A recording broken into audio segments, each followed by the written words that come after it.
BMS academy में आपका स्वागत है।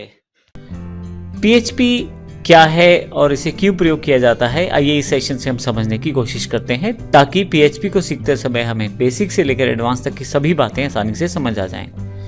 PHP क्या है? PHP बेसिकली एक सर्वर साइड स्क्रिप्टिंग लैंग्वेज है। अब सर्वर साइड स्क्रिप्टिंग लैंग्वेज क्यों है? क्योंकि आप इंटरनेट पे दो तरह के कंप्यूटर का प्रयोग करते हैं। एक क्लाइंट जो रिक्वेस्ट भेजता है, कोई इंफॉर्मेशन एक्सेस करना चाहता है, और एक सर्वर जो वो इंफॉर्मेशन देता है। मान लीजिए अगर आपको रिजल्ट देखना है तो रोल नंबर आप डालेंगे तो क्लाइंट साइड पे, और जहां रिजल्ट पड़ा है वो सर्वर साइड है। तो PHP जो है सर्वर साइड स्क्रिप्टिंग है, अर्थात दूसरी तरफ वाली जहां पे आपका रिजल्ट पड़ा है।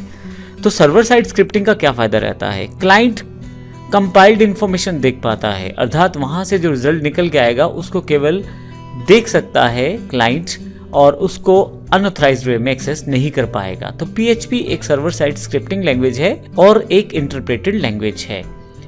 इसके अलावा PHP का मुख्य प्रयोग डेटा बेस्ड वेबसाइट्स या वेब एप्लीकेशंस के लिए किया जाता है।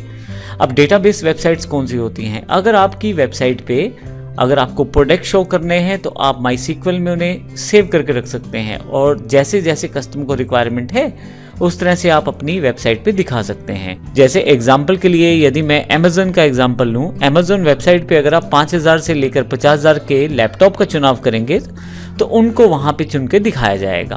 अब ये जो फिल्टर है, अर्थात जो चुनने का कार्य है, वो क्लाइंट करेगा। तो ऐसी वेबसाइट्स या वेब एप्लीकेशंस जिनमें आपको डेटा बेस्ड इंफॉर्मेशन चाहिए होती है, वहां पे PHP का इंपॉर्टेंस और बढ़ जाता है, क्योंकि PHP ऐसी लैंग्वेज है जो डेटाबेस के साथ आसानी से कार्य कर सकती है। और क्योंकि यह सर्वर साइड ही कंपाइल हो जाती है, सर्वर साइड ही इंटरप्रेटेड हो जाती है, तो जो रिजल्ट निकलता है वो HTML फॉर्मेट में निकलता है, जो क्लाइंट के कंप्यूटर पर पहुंचाया जाता है। इसी तरह से एक सबसे बेहतर फीचर PHP का ये है कि डिफरेंट तरह की टेक्नोलॉजीज या लैंग्वेजेस के साथ आसानी से इसे इंटीग्रेट करके प्रयोग किया जा सकता है। जैसे आप PHP में HTML कोड को प्रयोग कर सकते हैं, PHP के साथ ही आप MySQL स्टेटमेंट्स को प्रयोग कर सकते हैं और डेटाबेस को क्वेरीज दे सकते हैं। इसी के साथ CSS अर्थात अपने जो कोड है उसको फॉर्मेट कर सकते हैं, वो भी डायनेमिकली। इसके साथ मैं आपको ये भी बता दूं कि वर्डप्रेस सबसे ज़्यादा प्रयोग होने वाला प्लेटफॉर्म जिसमें वेबसाइट्स बनाई जाती हैं, वह भी PHP पे बेस्ड है। यदि आप वर्डप्रेस में वेबसाइट बनाना चाहते हैं तो कई बार आवश्यकता पड़ती है कस्टमाइज कोडिंग की, तो ऐसे केस में PHP का इंपॉर्टेंस और बढ़ जाता है। PHP जो है वो फास्ट और सिक्योर है, और मैं आपको ये भी बता दूं कि ये बिल्कुल टोटली फ्री है और एक ओपन सोर्स लैंग्वेज है।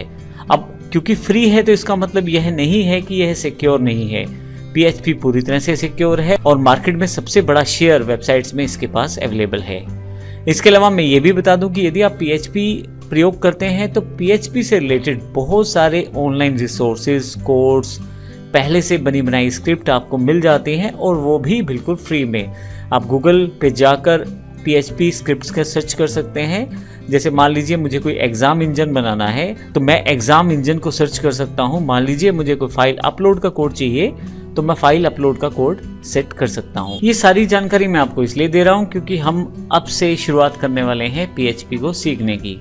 तो ज़रूरी है कि हमें इन सब चीज़ों की जानकारी रहे कि PHP एग्जैक्टली है क्या और किस प्रकार से इसे प्रयोग किया जा सकता है, और कौन कौन से कॉन्टेक्स्ट में आप इसे आसानी से प्रयोग। अगले सेशन में हम ये बात करेंगे कि PHP के बेसिक फीचर्स क्या हैं, उसके बेनिफिट्स क्या हैं, क्यों इसे हम प्रयोग करते हैं। धन्यवाद।